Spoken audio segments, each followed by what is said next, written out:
Hey everyone, so welcome to my playlist on single variable calculus, and today we are going to see one more behavior of a function. So earlier we saw increasing and decreasing behavior or increasing and decreasing nature of a function. Today we are going to see the concept of concavity of a function. Now like function can be either increasing or decreasing. Similarly in concavity a function can either be concave up or it can either be concave down function. Okay, so I'm going to tell you this definition for a differentiable functions. Okay, so since we are playing with the applications of derivatives, so we will see how concavity can be defined for differentiable functions.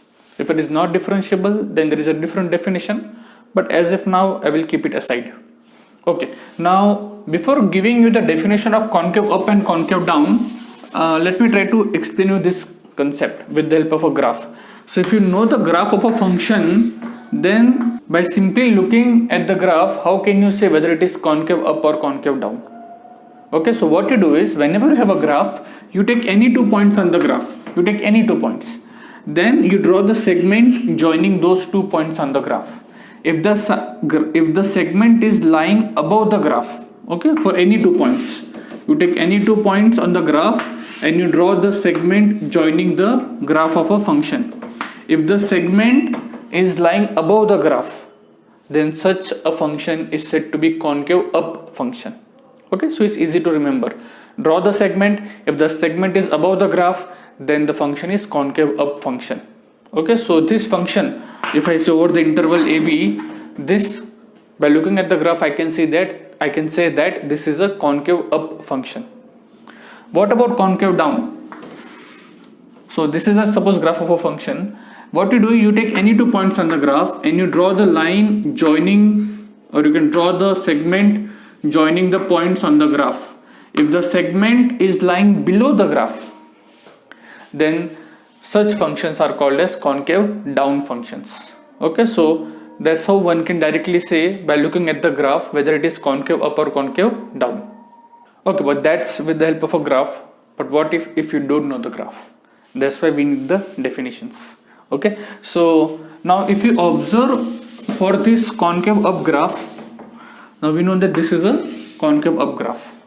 Now if you observe the slope of the tangent lines, so at this point this is the tangent line, at this point this is the tangent line, at this point you see the tangent behavior of the tangent lines. So let me only draw the tangent lines. This was here, then here, then here, then here, then here.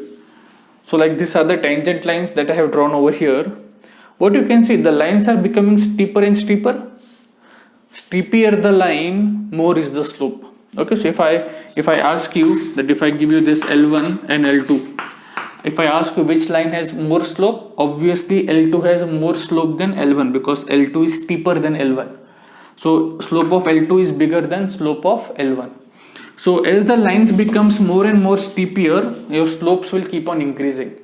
So for concave up function, so if you have a differentiable function, so let's see the definition. So if your f is a differentiable function, then I will say that your f is concave upwards if the derivative is increasing. That means as you go from, if this is my xy axis, as you go from left to right, if the slopes of the tangent line is increasing, okay, that means the derivative at each point is increasing as you go from left to right, then we say that the function is concave up function. Okay, and similarly for concave down. So for concave down, how the graph will look like? So like this is an example of a concave down. So this is the tangent line, this is the tangent line, this is the tangent line. As you can see, the line is becoming like this. That means it's becoming negative, so therefore the slope will keep on decreasing. So therefore f is said to be concave down. This is for concave up if the derivative of a function is decreasing. So if as you go from left to right, if the slopes of the tangent line is increasing, then we say it is concave up function, and if the slopes of the concave line is decreasing, then we say that it's a concave down function. Okay, so that's what the definition is. But now again the problem, you can't keep on checking at each and every point. If this is the interval AB, you can't take each and every point from here and keep on checking. It's impossible task, right? You can't find the derivative at each point and see at each point the derivative is increasing, or as I'm going from left to right, or it's keeping on decreasing. You can't do that, right? So therefore, when you have a twice differentiable function, then you have a very nice criteria. That means a function which is differentiable at least 2 times.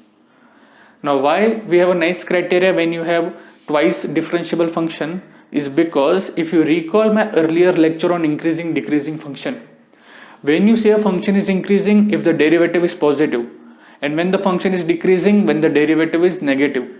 Now here I am saying f dash is increasing, means what? Derivative of f dash is positive. So I am taking the derivative of f dash. What is derivative of f dash? It will be f dash derivative means f double dash. So that's why I need twice differentiable. Your function should be differentiable 2 times. Okay, so if you have a twice differentiable function, then the definition gets modified as, or I will say it's a theorem you can say.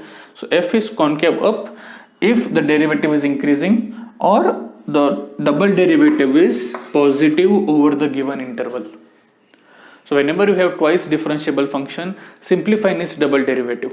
If double derivative is positive, you say the function is concave up. And f dash is decreasing means what? This derivative is negative. This derivative negative means what? F double dash. Derivative of f dash is negative means f double dash is negative. So once you have a function, if it's a nice function, for this scenario, when do we say it's a nice function? If it is twice differentiable. So if it is twice differentiable, find the double derivative. Double derivative positive, concave up. Double derivative negative, concave down. Finish. Okay, so that's again you can say one of the application of derivative.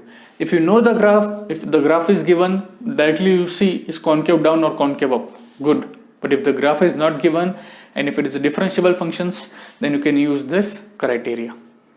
So this was the concept of concavity. Now let's see some examples. So suppose if you have x cube plus x over whole real number, that's the domain, and you have to see what is the nature of the function. So what you do, you find first derivative, which is nothing but 3x square plus 1. You find the second derivative of the function, which is nothing but 6x. And from here you can see, if your x is positive, then what can you say about f double dash of x? 6 is positive, x is positive, so f double dash is positive. When my x is negative, this implies what? My f double dash of x will also be negative, because if x is negative, my 6x is negative, right? So therefore, for x negative, so for x less than 0, that means in this interval, your function is concave down, because for x negative, double derivative is negative, and in the interval 0 to infinity, my f is concave up. So see, I don't know the graph of the function, but I know that I can take out its 2 times derivative, and then I can see this good thing. And therefore, without knowing the graph, I can tell the interval that where it is concave up and where it is concave down. Okay, so this is one of the very nice application of double derivatives. Okay, now let me take one more example. So suppose if I let's take the simpler one, say x square. What is the single derivative? 2x.